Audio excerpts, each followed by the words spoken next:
I'm WABC Chief Meteorologist Lee Goldberg, and this is Wake Up Weather on ABC7 and why and for weather or not. And we lead with fire danger because of the lack of rain. We have not had a significant rainfall since the 29th of September.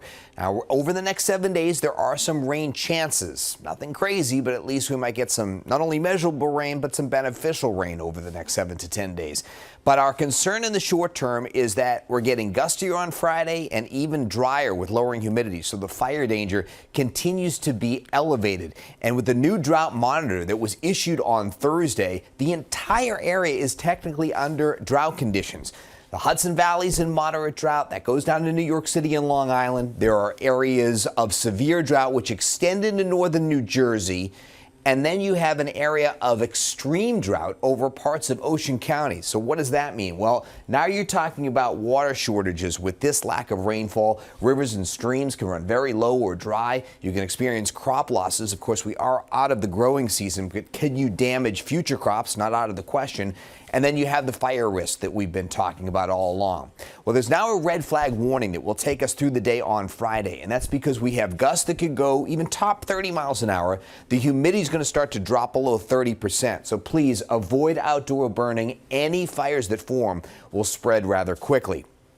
In terms of our rainfall, we're running nearly 8 inches below average when it comes to our fall starting September 1st. The annual rainfall is nearly 4 inches below average. When you talk about reservoir levels, they continue to drop. Normal reservoir levels should be around 80% this time of year, and we're at 64%, some 15% below average levels. And that's based on the New York watersheds, which are also being tapped because of a repair project going on in the Hudson Valley. So those levels are going down even more. So it was unfortunately bad timing.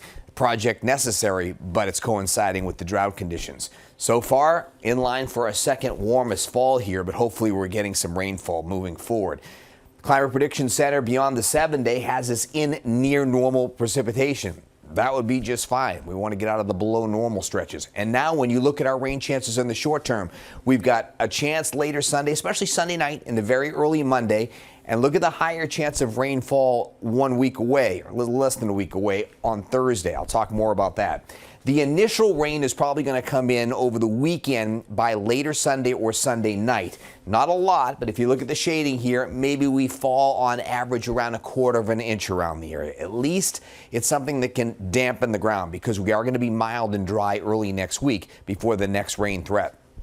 So the fire risk is higher tomorrow. The weekend, we're going cooler and start to feel a little November chill in the air, about time.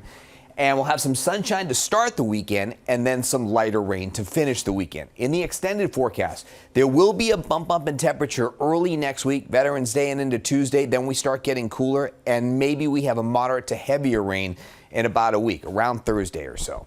Futurecast starting on Friday morning. The chill is back and no more balmy nights. We've got 50 degrees in New York City, 40s in most of our suburbs, and some of our coolest spots will be in the upper 30s like Somerville and Sussex and Monticello. As we go through the day, it's absolutely beautiful. It's sunny again. It's still way above our average in the upper 50s, good 10, 12 degrees. We'll be in the mid and upper 60s, and a few thermometers across parts of New Jersey may touch the 70-degree mark again. But then it's even chillier as another push of cool air comes in for Saturday. So in the morning hours, 45 or 46 in the city, lots of 30s off to the north and west. So a chill Saturday morning, and that's a day despite abundant sunshine, will stay in the 50s. It'll be rather breezy in the morning. And by the way, and when you're headed out after a gusty day on Friday, your Friday night plans, make sure you have the heavier coat because that'll feel chilly with the wind. The wind will start to relax during the day on Saturday. It should be lighter as high pressure moves in. And again, a day in the 50s as this second push of cooler air comes in. So by Sunday, we may see a little bit of filtered sunshine early, and then those clouds will tend to thicken as this frontal system approaches.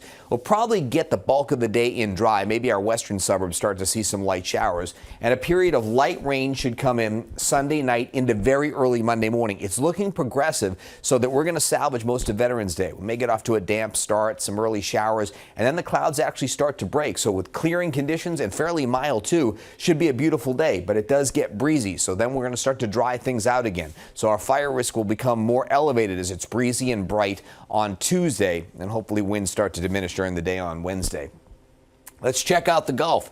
Rafael, Category 2 hurricane. Some of the outer bands of showers actually getting under the west coast of Florida. I mean, even some showers being drawn in, or at least some of the moisture from the Bahamas, keeping the east coast a little unsettled as well.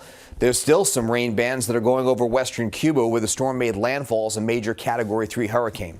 Well, now the storm is ready to take a sharp left turn and cross through the Gulf of Mexico right through the weekend and early next week, and actually drop into the Bay of Campeche again. We'll see if it just diminishes there, holds together, or if there's actually a potential for a landfall on the Mexican coast. But it is not coming toward the Gulf Coast. There's lots of rip current risk here and wave action, but we're not seeing any landfall or major impact there. What we do hope is that all this tropical moisture that's been around the Gulf starts to get drawn northward with these fronts that are coming through our area. So let's look at the overall steering winds.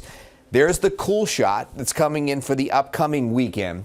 When we look for a dip in the jet stream, little trough, that's what we're looking at Sunday night and a Monday. And when, it's not very amplified and you see a little shallow trough like this, that speaks to its intensity. It's a fairly weak wave coming through that can produce a little bit of rainfall. And you can see we're getting most of our steering winds coming from the west. There's not a tremendous amount of Gulf moisture that's being worked in with that front.